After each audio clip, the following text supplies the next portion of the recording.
Lifestyle Live with host Becca Salamone. Hey everybody, I'm Becca Salamone and you're watching Wildflower Western Lifestyle Live, and I'm so super excited to have a friend that I had on about 3 years ago on the show, and she's coming back on to talk about the 100-year anniversary of the Dude Ranchers Association, which is where she works as the executive director. Her name is Bryce Albright. Welcome to the show, Bryce. How are you doing today?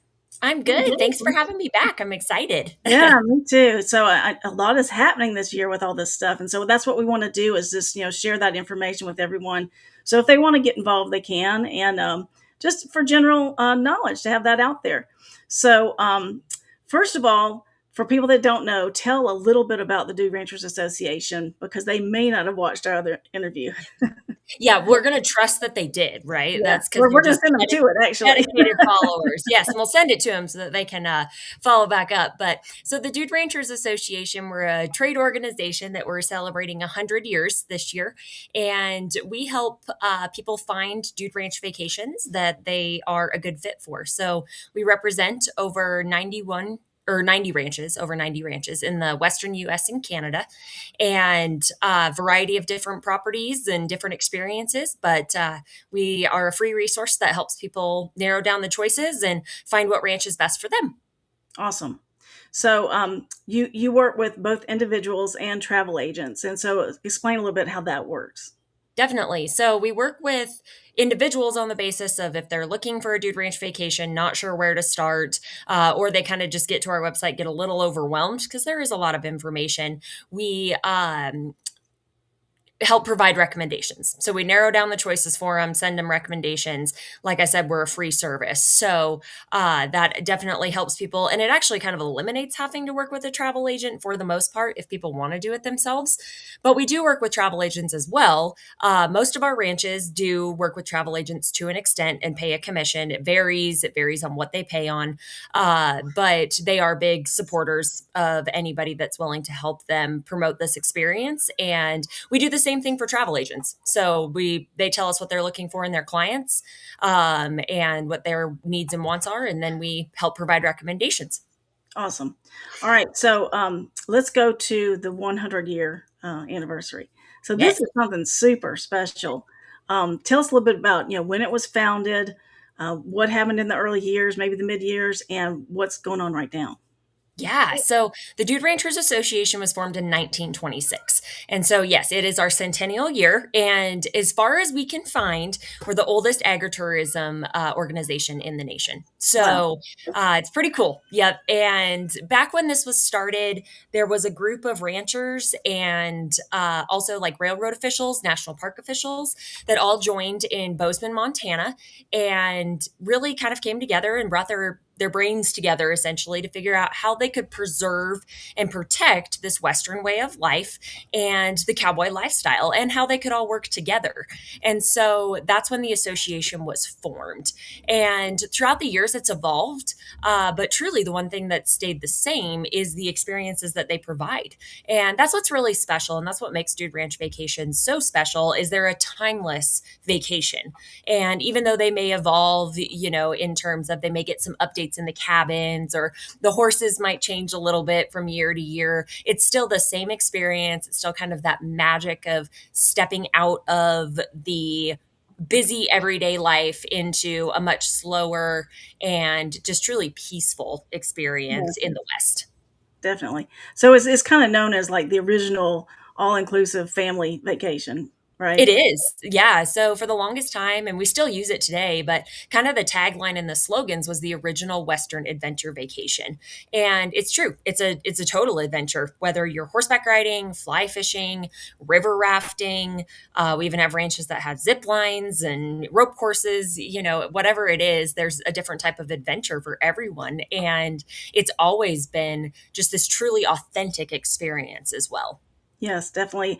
And, people need to go and actually watch the video, the interview that we did before, where you talk about a lot of that stuff and what's available. But people may think that it's just horseback riding, but it is not. There's there is so much more. Including line dancing, because Yes. barn dance, line dancing. So that's always important to me. Yes. music and snowmobiling and Yeah, winter hiking, activities. fishing, fly fishing, whatever. So Yeah. there's lots of things that people could do. Now, um, let's talk a bit more about how you planned for the 100-year celebration, and what has happened so far and what's going to be going on for the rest of the year. Yes, so we kicked off our centennial year in January by celebrating with our 100th annual convention in Billings, Montana. It was the largest attended convention on record of our 100 years, and it was a phenomenal convention and experience. We had so much fun. We spent 4 days up there in Billings at the Northern Hotel, which was really historically special as well because the Northern Hotel was actually the longest hosting DRA office for over 40 years. And Wow. the only reason it changed was because they had a fire in 1940 and, or around the 40s, I guess I should say.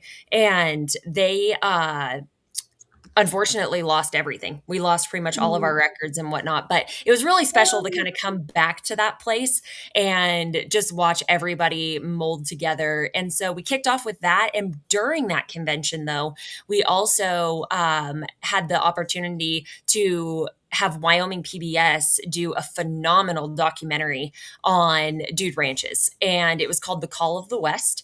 And it was a phenomenal experience to get to do the worldwide premiere at the convention. And the ranchers were the first ones really to get to see it. And you can actually find that now on YouTube and watch that documentary. It's about 45 minutes long. And it's that was really a Yeah, neat thing to get to be a part of. I've, And I've it's just watched that, and that was really cool. Very it's so cool. neat. Yes. And so we encourage everybody to go out and watch that if you truly want to kind of see what the magic behind Dude Ranches is. Yeah. So that was a really fun kickoff. And then even since then, we celebrated our very first National Dude Ranch Week, where we had a good group of ranches that were offering very special deals if you booked during that week for 2026. It was the beginning of March. It was the very first week of March. And we plan to do that again going forward. But we also, during that week, did a really pretty extensive giveaway sweepstakes package. And we offered a package worth almost $7,500 and did a giveaway on that, which was super fun. And then looking forward through the rest of the year, June 4th, so here in just about a month in our museum in Cody, Wyoming, we have a special photography exhibit that's going to be opening. And we're doing a grand opening there and a ribbon cutting. It's going to be a super fun experience. So if you're in the area, be sure to stop by. And even if you're in Cody this summer, be sure to come check out that special photography exhibit. That is in dedication to the centennial celebration of the association. And all of the images actually came from a coffee table book project that some great partners of the DRA through the Ranch Preservation Foundation did. Yes, and 100 years of dude ranching. And it was a beautiful book that covers our centennial, but also 26 different ranches that have been in operation for at least 100 years or more that are current members of the DRA. That's So we're fantastic. excited for that coming up. And then we also have some more screenings that are currently being scheduled of Call of the West throughout the Western US, which we're thankful for, Wyoming PBS and their partnership on that. And we're also going to be doing some kind of giveaway. We haven't really disclosed the details yet on our actual birthday in September of another probably Dude Ranch vacation. We're also working with America 250 and celebrating, so many great milestones this year in 2026. And then we will, we're looking forward to great seasons for our ranches in 2026 and just soaking in all that we possibly can in this incredible year. Yes, I mean, so much going on. I was just saying the other day, I have not noticed too many America 250 events going on, but I'm hoping that's going to pick up closer to July It because this seems is like there is. a Yeah, fantastic year for that. yeah, it seems like they're going to really kind of do their big bang, go out with a bang during the Right. 4th of July, and then that'll kind of carry out. So, Right. Are you doing yeah. anything specific with them? Any kind of event? We're currently working to do a sweepstakes giveaway with them as well through their America Gives program. And so we're trying, that we're still in the details and the process of that. But we're really hoping that we're going to see that come together. And we've just been really glad to be able to partner with them and promote America 250. We loved the 250th anniversary falling in line with the 100th anniversary of the DRA. We thought that was pretty neat. So, and also Route 66 is 100 years old this year too. Oh my goodness. I was just on that with my son out west.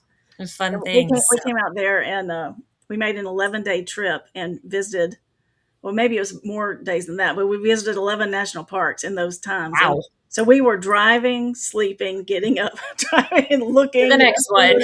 Yeah. We had a plan. Cool. We were on a mission. Yeah, that's awesome. So we saw the Route 66 museum out there. Yeah. That's fantastic. So I'm kind of curious, when you did the premiere of Call of the West, I'm sure there was like people with tears in their eyes. Oh yeah. That. So how very special for especially some of the ranchers that have been doing this for their entire lives. Yeah, I think it just really kind of hits home for them to realize that, what their family started so many years ago is now 100 years old or plus, or even more. And the generations and the pride that they carry of being able to carry on that tradition and truly keep this not just experience alive, but truly the Western way of life and the cowboy way of life alive, especially as we go through, such a interesting time with technology. And we just really do still offer those experiences that make everybody really kind of just step back and realize what's important in life. And that's people and animals and nature and connection. Definitely. All right. So how many ranches are 100 years old? So within our organization, there's 26 currently. Okay. And those are the 26 that are highlighted in the book. In the book. Okay. And then how many, you mentioned that there's older ones. So how many are older than 100 years? Oh boy, I don't know the exact number, but there's probably half a dozen out of that book, out of the 26. Yeah. Like Eaton's Ranch, which is kind of known as the very first dude ranch. It was started in 1880. So it's 140 plus years old. There's multiple that were, and, even if they didn't run as a dude ranch and where they were accepting guests, many of them were working cattle ranches or homesteads. It's the history behind dude ranches is really thick. And most people don't realize how much they contributed to the American West being developed, honestly. Yes. So let's talk about that past, present, future of all this. So, the DRA was founded in 1926? Is that right? Yep. 1926.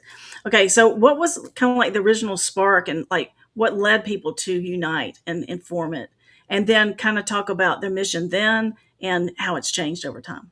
Yeah. So what really kind of brought them together was these folks, these kind of founding fathers of the DRA, if you will, saw the drive of people and people wanting to come west and see more than just the gold rush, and it was during kind of the roaring 20s, honestly, that people were frivolous with money and they had the money to spend. So they would get on the trains and they would come out. And it really was, the Eastern folks that did this. They were the first clientele and even international for a while. And they came together and they really saw this business opportunity. And they thought, if this is going to be, something we continue on for 100 years or longer, then we need to establish something that's going to protect our land and really bring us together to work together and to continue to promote it. That was one of the biggest things, is they didn't know exactly how they were going to continue to push this out without working together. And so that's why they brought in. Promote. What was that? Protect, preserve, promote was kind of the mission. Yep, that was kind of the three main objectives they were after.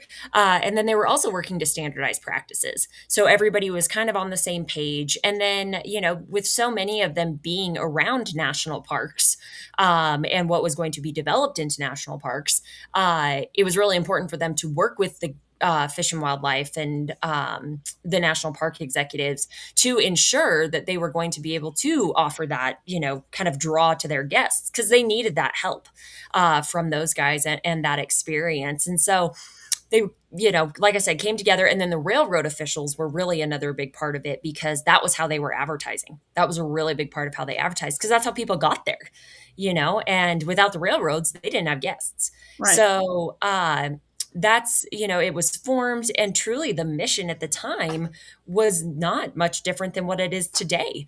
And it was just to really preserve the lands and the special environment that dude ranches take place in.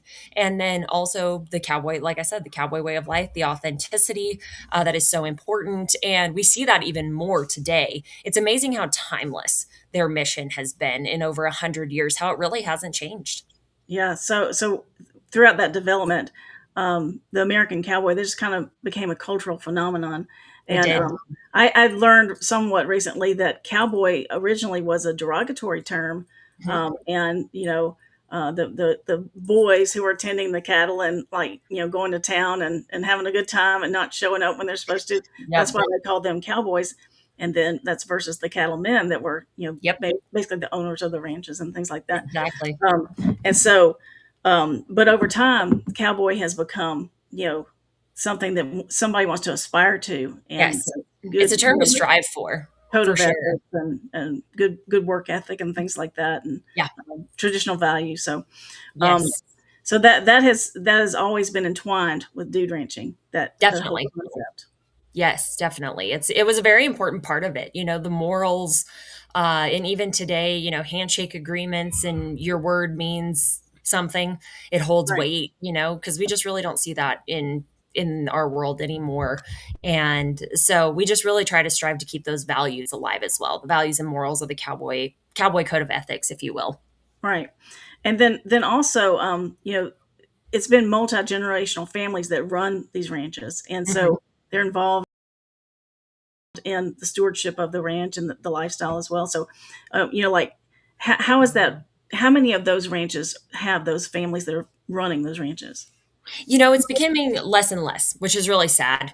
But we do still have a good majority of our ranches that somewhere along the line are still family owned and operated. Whether maybe a corporation does own them now, but they've kept the family on to run it because, the family had to sell for whatever reason. And we are getting to the point where we are seeing more and more dude ranches come up for sale. And it runs into the generational issue of the kids don't want to take it on. They have no desire to come back and run the ranch. That's how they were raised doing. That was there every day, and they just don't want to do it anymore. But we do definitely still have a good majority of we're in second, third, fourth. Some I think fourth is the most we have right now, fourth or fifth generations running the ranches. But, they're raising the next generation on the ranch and hopefully instilling that love for them. And you are seeing now that the generations that are stepping up to run the ranches have left and come back, and that's, I think, very typical for, it's even typical for like the cattle industry. They need to go get away from it for a while and then truly appreciate what mom and dad built Right. and then come back. So, Okay. So is there a I know there is, but is there a battle between the big developments trying to come in and buy up these lands, these ranches, and put whatever, I don't know what they're putting in there, in the place of subdivisions. that. Do it. Yeah. Subdivisions. Subdivision. Yeah. Um, and how much of a fight is that? I mean, y'all in the battle of your lives to keep this tradition going.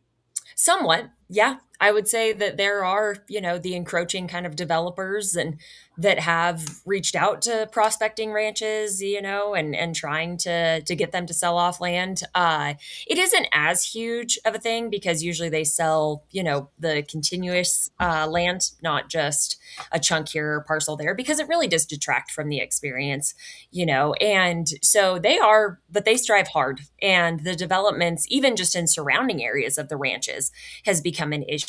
And just, what used to be a awesome trail ride with just everlasting views and no people. I mean, you're not seeing civilization Mhm. for however long, anymore. Sometimes they do see houses, or thankfully the subdivisions haven't gone too close to the ranches yet, but it definitely is. We see it frequently. It becomes a problem, and then rising taxes, rising insurance costs, because people are coming out west and buying up these lands at exorbitant prices.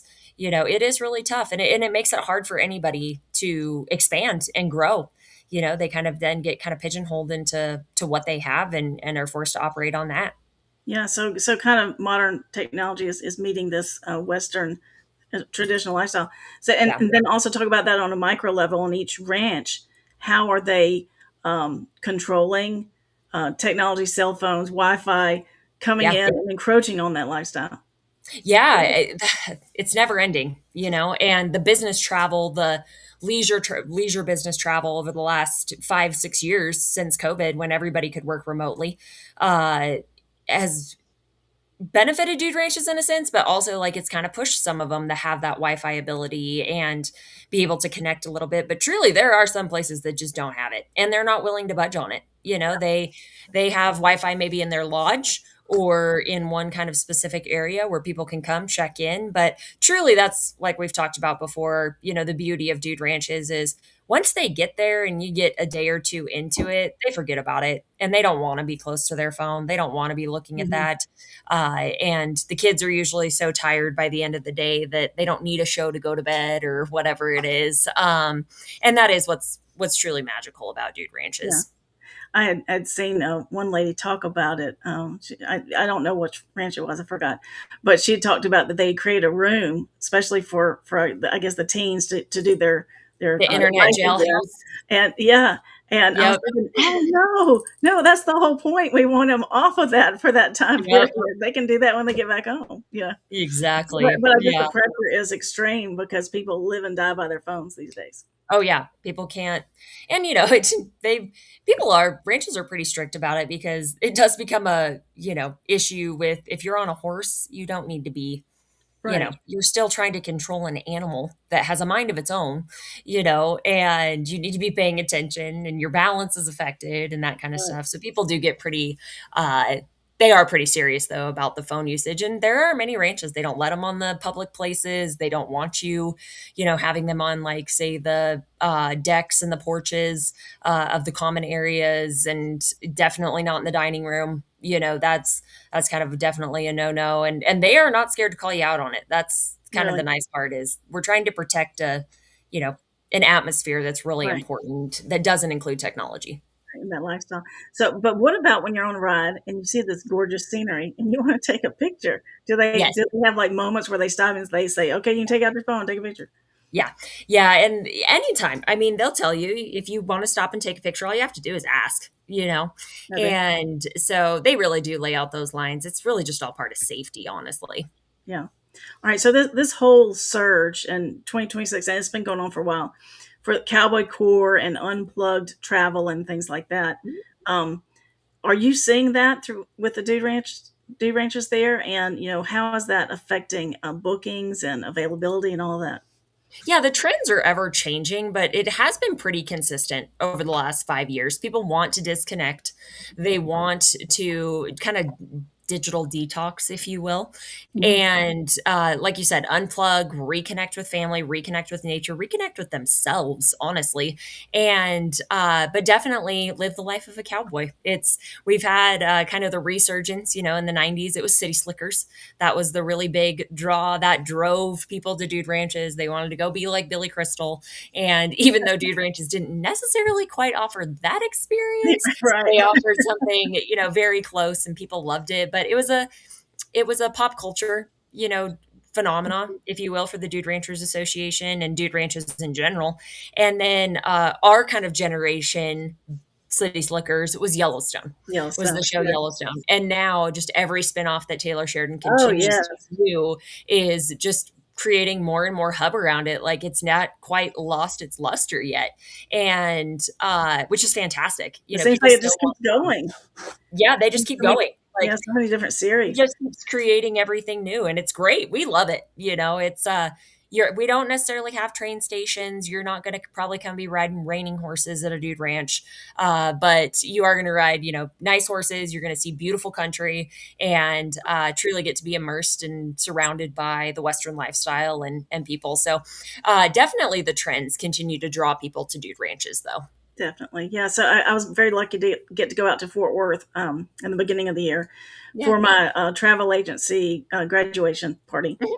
And so we got a special treat of going to the Cattleman's Steakhouse there. Oh, yes. Yes. And the lady that I was with, I believe she's a member of the club there that Taylor Sheridan built.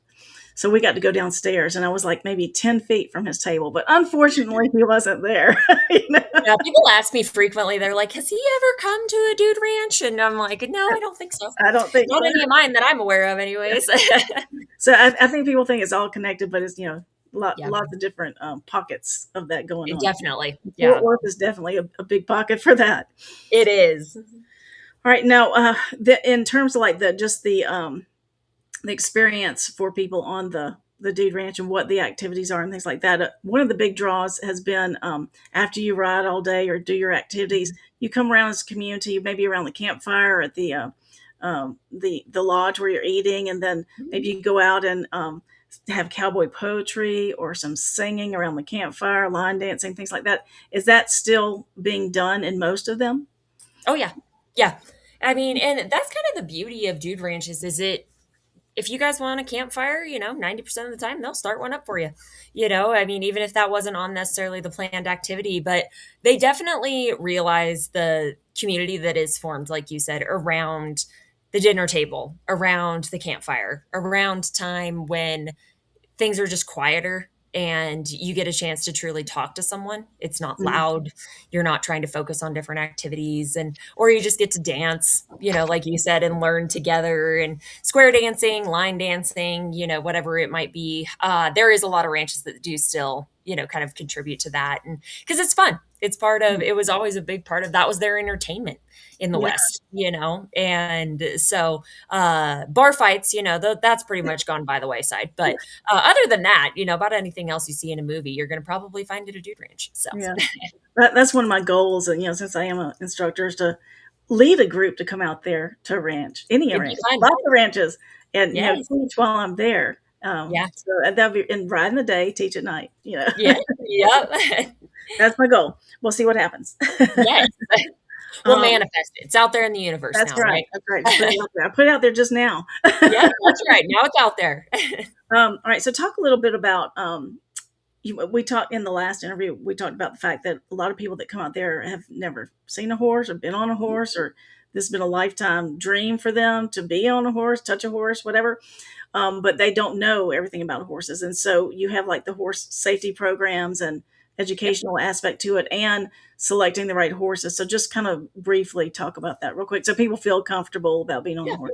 No matter your riding level, whether you've never been on a horse before, whether you've never seen a horse before, or if you've been riding your whole life, that's the beauty of dude ranches is they are able to cater to every level of ability. And that's really anymore one of the driving factors is we want to teach people. We want to have people appreciate this lifestyle, appreciate this animal just as much as we do, that help us, make a living, and that it is all just a huge part of our lifestyle. And so it's very important that we provide educational opportunities. There's I think almost every ranch now offers some type of lesson outside of just your general orientation. So if you're just still not comfortable, going out on the trails yet, or steering your horse or stopping your horse or anything like that, there's times that they can set aside and you can have a one-on-one or just even in a smaller group that really allows you to become more comfortable. And it's really special. And then, helmets are never frowned upon. Ranches either provide them or they provide resources for people to obtain them. And that's always something that they're happy to promote and help with. Just anything they can do to make people more comfortable or on and around horses is important to them because, as you know, and anyone that has spent time around horses, is they feed very much so off of their rider's energy. Yeah. And so that's very important, is that you're calm, you're collected, and that they don't have a reason to be fearful or worried. Definitely. They reflect that. And Very much so. Yep. they can also be your therapist. We need to mention Absolutely. that. Horses Yep. can be therapists. And they don't talk back, which is kind of nice. So. Well, what they do with body language. Yeah, they do. That's true. That's true. They just don't verbally. That's right. All right. So talk a little bit about the like nose to tail Yeah. riding and, walk, trot, lope, or, what are the opportunities for the different experience levels? So there's difference. It all depends on the ranch. The majority of the ranches are nose to tail riding, though, and that just becomes safety requirements. Where we are dealing with more inexperienced than experienced riders. It just becomes safety. It's what those horses know. They know to follow the horse in front of them. They can gauge, the terrain better. It's scenarios, different scenarios. Maybe you come across wildlife and it's just something that's out of the ordinary. Those ranches are going to, or those horses are going to respond based on how the horse in front of them responds. Right. So that's, it is important. And I know a lot of people are like, I don't want to go ride nose to tail. But honestly, at the end of the day, like it's just as enjoyable in my opinion. And I rode nose to tail for a lot of my life, when I worked dude ranches and even today, when we go ride our own horses and everything, it's not much. You see pretty much the same thing, whether you're riding side by side or you're riding in a line, And so, but yes, different fast rides, trotting, loping, team penning. You get to do cattle work, depending on the ranch, and even the opportunity to do some, team penning or sorting. Any kind of that experience is always available as well. So, do they have rodeos on the ranches themselves, or do they go, somewhere in town for a rodeo? the majority of ranches don't do rodeos on the grounds anymore. That used to be a big thing in the early days of dude ranches.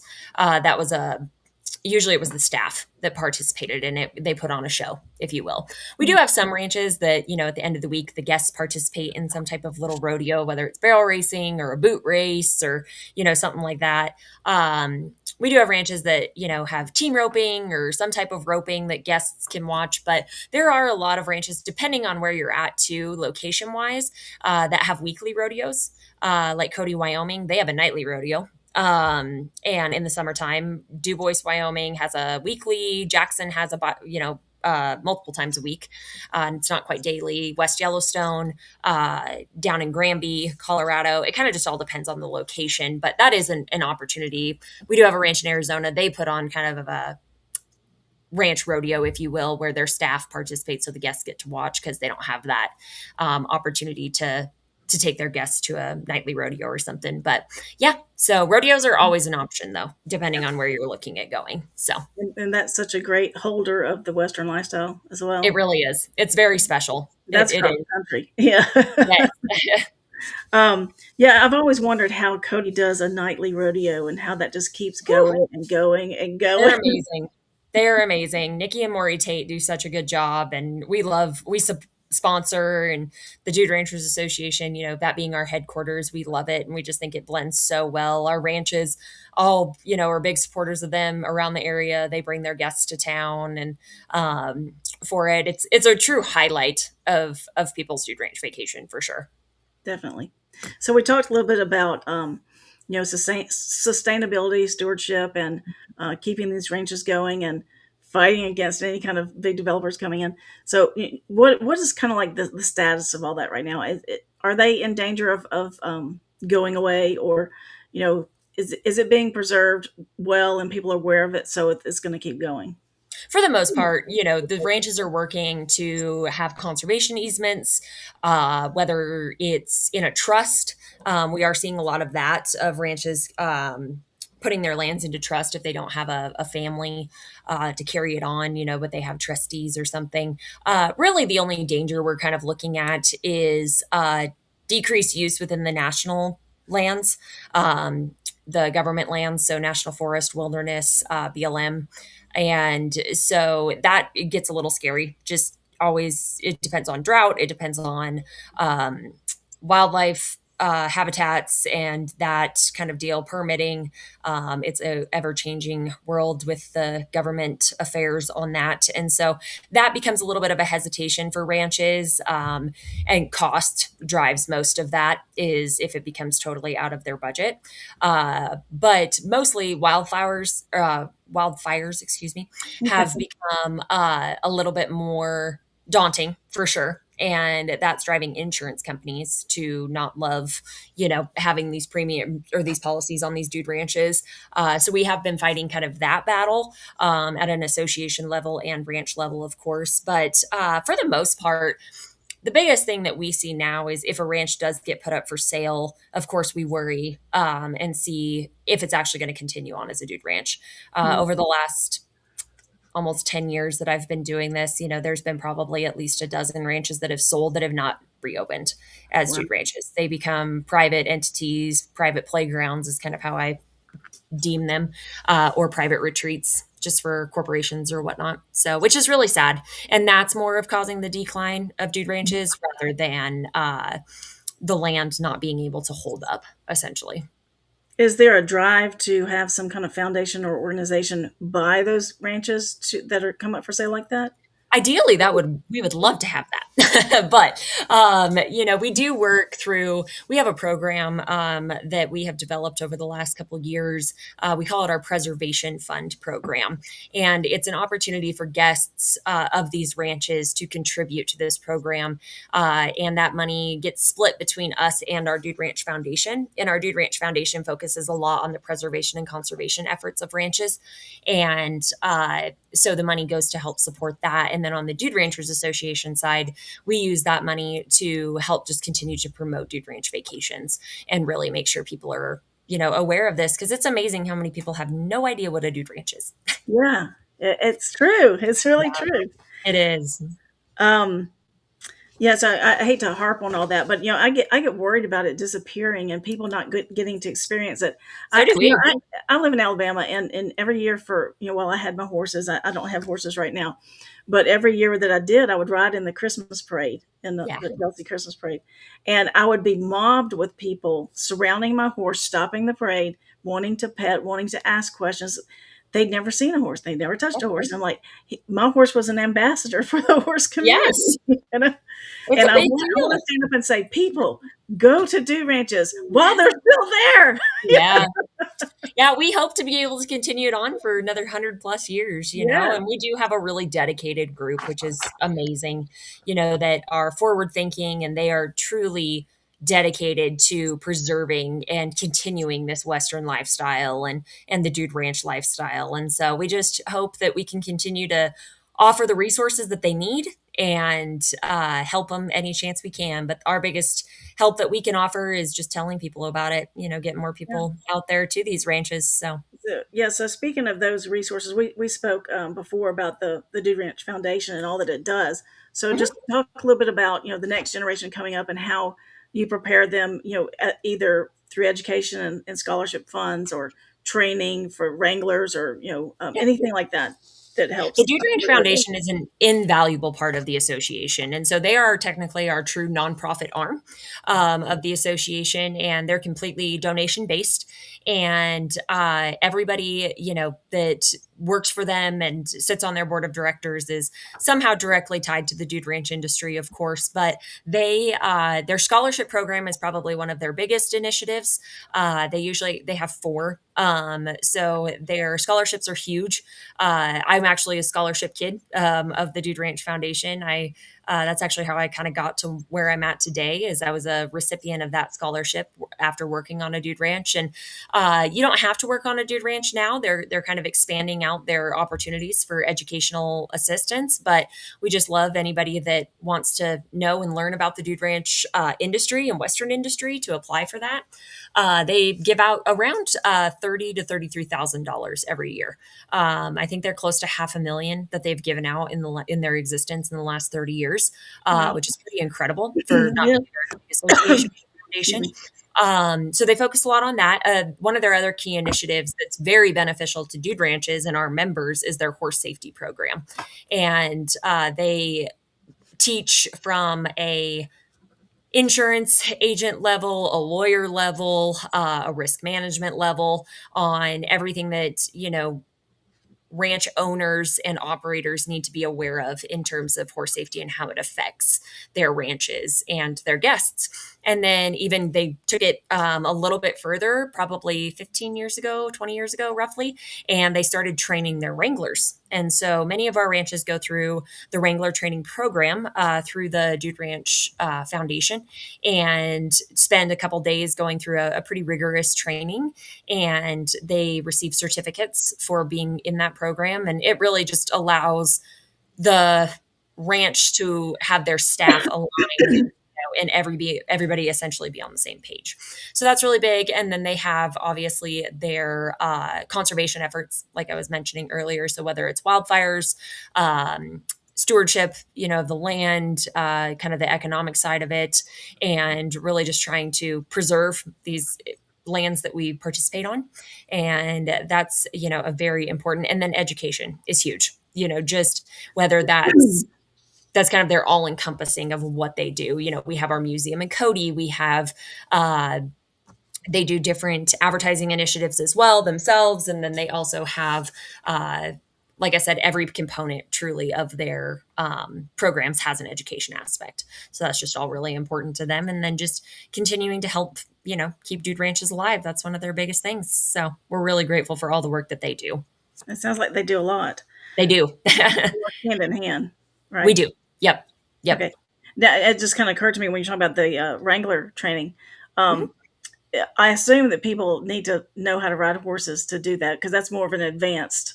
Yeah. So to work on a Dude Ranch, you don't have to have any experience as long as you're not in the corral. They train every single position from housekeeping to kitchen to chefs to maintenance to irrigators to, any of that. It's all office people. It's all very, trainable. In the terms of the wranglers, you do have to have horse experience because you're taking care of other people on horses. And so they are, you do have to have a background in equine, and you don't necessarily have to have worked at another Dude Ranch or even worked in trail riding facilities or anything like that. I mean, I worked with several people that were English trained, and did dressage or English riding teams in college, stuff like that. So just really having an equine background though. And again, they're really they're going to train you to their program anyways, but yes, you do have to have a very thorough understanding of horses, of the equine industry, and really do have a basis of equine knowledge. Okay. And kind of jumping a little bit because I'm imagining a lot of young people doing that. Mm-hmm. And so that brought to my mind. I also teach homeschool, among all the other things that I do. And I teach a career prep course and a line dancing course. And I have come across for the past, 6 or 7 years, a lot of the young men, and I hate to pick on the young men, but a lot of the young men have suffered this thing called failed to launch, where they are, they're just having difficulty in life and getting going and finding what they want to do and being that responsible person in society. And I see that there's so much that they can learn from a ranch perspective, let's just say. Yes. Responsibility and caring for animals and community and all sorts of things, being off that technology. Do you have programs that can help young men that are even women that suffer through that? Unfortunately, there's nothing that's, set in place, but I highly encourage anyone that has, maybe they're lost in life. They just don't know what to do next, or, they're done with college and they're not really ready to start in the career field or go sit in an office for 8 hours a day. I totally get that, more than anybody ever knows. And that's why I do what I do. But truly just even dipping your toe into this industry, you're going to learn how to work hard. And if you don't work hard, then you're not going to be around long, but it does teach a lot of independence. You're having to live on your own. You have to get yourself out of bed in the morning. You have to do your own laundry. You have to, most places provide meals, but you have to be able to be up and be there for meals. And then you have to be able to carry out your job. And, yes, you get days off and there's fun time and there's always, time to go explore or get to participate in the other activities, ride or fish or something like that. But it does teach a lot of life skills. It really does, because for a lot of these kids, mom and dad don't live 2 hours down the road. Right. They're not going to come rescue you. I mean, they might, but it's going to take them a couple days to get there, and so, and it speaks a lot to, the people that run these ranches take these kids, and they are kids, most hire at least 21, but some of them will hire, down to 18. And it's, they're going to prepare you as best they can, but they're not going to hold your hand through it. You quickly learn responsibility, because these people are out there, sticking their necks out for you. You're getting a paycheck. But if you're not doing the job, then they're going to say, thanks, but see you later. And so it does teach so much. I mean, I worked a dude ranch for 7 years, and I pray that my girls can go work on a dude ranch, because it was the best experience for me, to be able to, I learned everything. And the people that I worked for, were very instrumental in, setting me up for where I am today, but also just all of my, a lot of my values. I had a great family life. I have great parents. They're amazing. They taught us a lot, but I learned a lot of life skills too, working on a dude ranch. And my parents had worked dude ranches, so they knew how important it was for us kids to go do that as well. So my sister worked dude ranches. My brother never did, but it was a family affair for us. Yeah. So, I can't really identify with the dude ranch aspect, but with the horse aspect and having a farm and having we had a boarding business at our farm. Oh, wow. With 24 stalls and, rotating those horses in and out, feeding and cleaning and all that. It teaches you so much responsibility. Oh, yeah. As just a young kid, I was probably like 9 or 10 years old when all that was happening. I was driving the tractor and doing all that, Yeah, my 3-year-old drives the feed truck for her dad. I mean, there you go, see? She hasn't dumped him in a ditch yet, so we're doing good there, but I'm sure the day will come. All right, so now let me ask you this.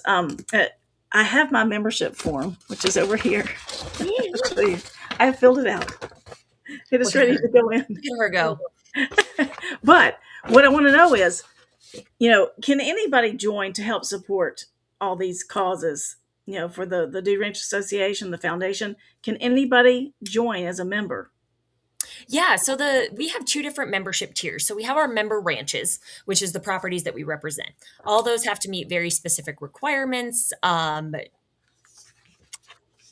guidelines. They have to meet very strict criteria to be presented as a member of the Dude Ranchers Association. But we have our associate member program, and that's $300 a year. And sorry, excuse me.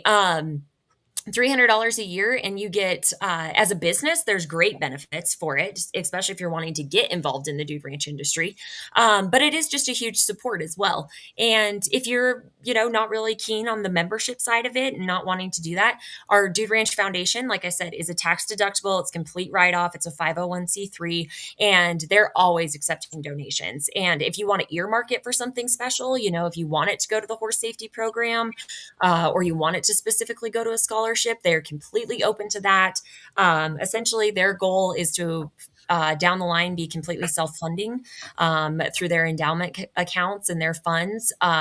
Currently, the association, helps them operate quite a bit, but they also provide so much for us that it's really just a win-win for everybody. But yeah, anyone can get involved. I mean, we have people that are associate members that are just dude ranch enthusiasts, and they come to the convention, they come, see all these guys come together and learn, and they've become great friends of the association, and they're very special people to have this a part of our world. And, and a lot of them are Dude Ranch donors or Dude Ranch Foundation donors as well, which is super important.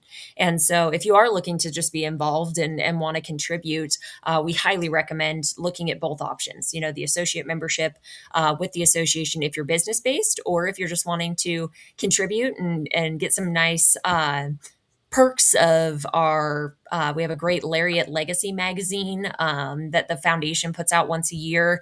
That is super cool. And you can get a copy of that and come see our museum. And there's just so many benefits to both of it. If you love this lifestyle, if you're wanting to get involved in this lifestyle, we highly recommend getting involved with both organizations. And something just popped in my brain as well. Sorry, I'm full of questions.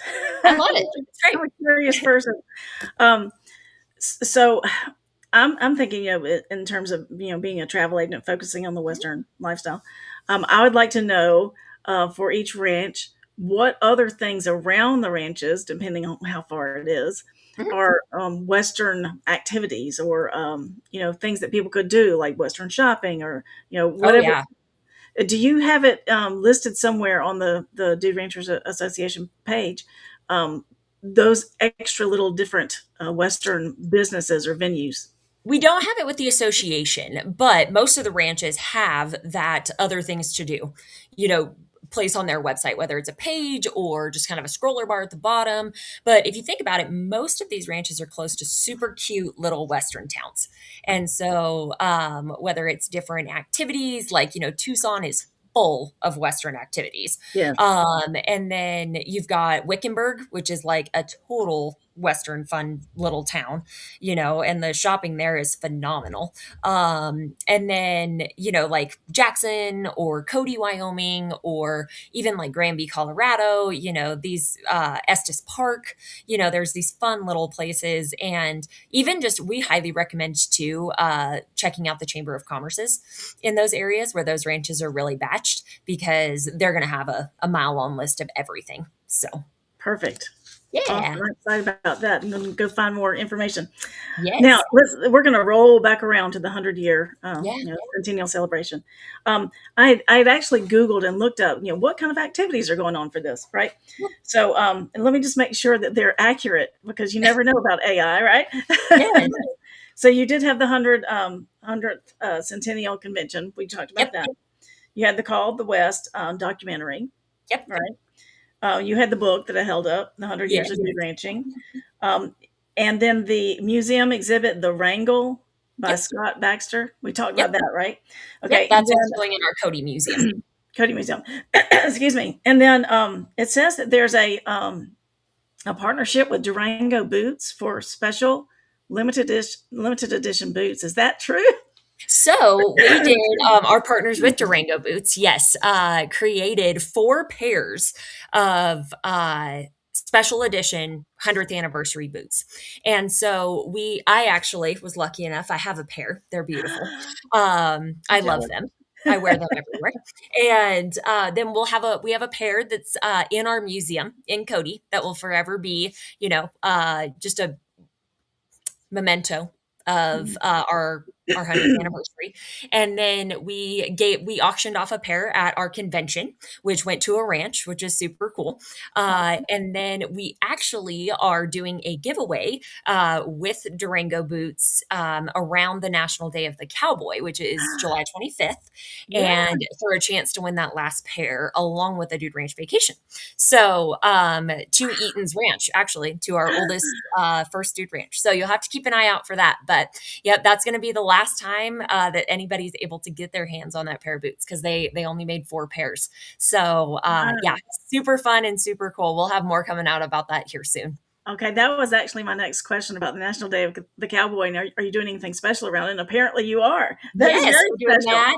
Yeah, it'll be really neat. And so it's just been so fun to put together all of the we did a great buckle with Montana Silversmith this year. We did special edition t-shirts. We had some special edition blankets made for the 100th anniversary that actually all of our member ranches got one of. And it's just been really fun, actually, just really focusing on our ranches and our members and celebrating this huge milestone. And for the public, if they wanted to get any of these things, can they? They can reach out to us directly. We do have some of them on sale. Yes. Okay. We don't have it publicly listed just because there's only 3 of us and we're not a retailer. So, but yes, if anybody wants any, they can definitely reach out to us. They're all very reasonable costs. So. Okay. Awesome. See, Yeah. it pays to ask questions, right? It does. It does. And I love that Find you out. have a copy of the book. It's such a neat book. Yeah, So, as soon as I saw that, I'm like ordering that. yes. Yes. All right, so there was one more thing that was listed by Uh-huh. Google. Um, a Century of Sharing the West, a commemorative Yes. short film. Is that just what's on your website, or is that something No, different? so it's a 13-minute video that we did. It was a short film.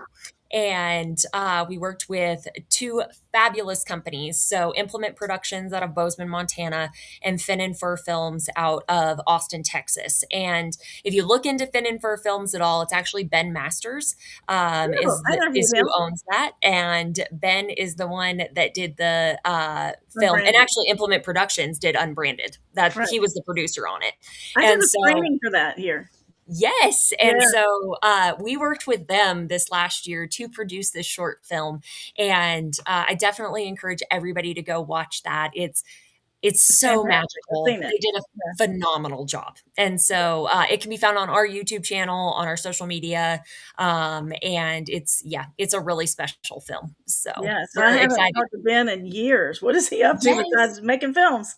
He's just making films. Yeah, we kind Really of reeled talented. him back into the Dude Ranch world in 2024, and we love Ben. Yes, Ben's fantastic. So He really is. He's awesome. So, what's the best way for Western lifestyle lovers to kind of get involved with this whole centennial celebration? What follow advice us. would you give to them? Yes, follow us on our social media channels. We're Dude Ranchers Association on Facebook, Dude Ranch Vacations on Instagram. We're on LinkedIn under the Dude Ranchers Association. And truly just check out our website, duderanch.org. If you want to learn more, there's so much history. There's so much beautiful imagery and videos. We highly encourage everybody to watch the two films, The Century of Sharing the West, and then also The Call of the West. And just be out on the lookout for all these fun giveaways that are coming up. And, just spread the word about Dude Ranch Vacations. We're thankful for it. Hopefully everybody's able to get out and come see one, sometime in their life, hopefully multiple times, but at least once, we sure hope. And if you have any questions or any comments or anything like that, please reach out to us at the association. All of our contact information is on our website. And like I said, there's only 3 of us. So chances are you've got a pretty good shot of even talking to me. So That's right. That's right. Well, I appreciate you so much coming on today and giving us an update and talking about the yeah, centennial celebration. It's just been an eye opener for me, and I got some more information that I needed. So thank yes, you so well, thank much. you. Hopefully, I shared it with the world, and that they'll be calling you and getting more Yes. information as well. Well, So, thank you. We yeah, appreciate it. definitely anytime. We should probably do regular updates to tell you the We truth. probably should. Yeah, it sounds like it should just be like maybe a yearly thing. Yeah, So yeah, for sure. All right, so I've got the banner down there. For more information, visit duderanch.org, and that should give you all the links to everything, social media as well. perfect. Yes. All right, thanks so much, Bryce, and Thanks, Becca. I'll be talking to you soon. Thanks. Sounds good. All right. Bye. Bye-bye.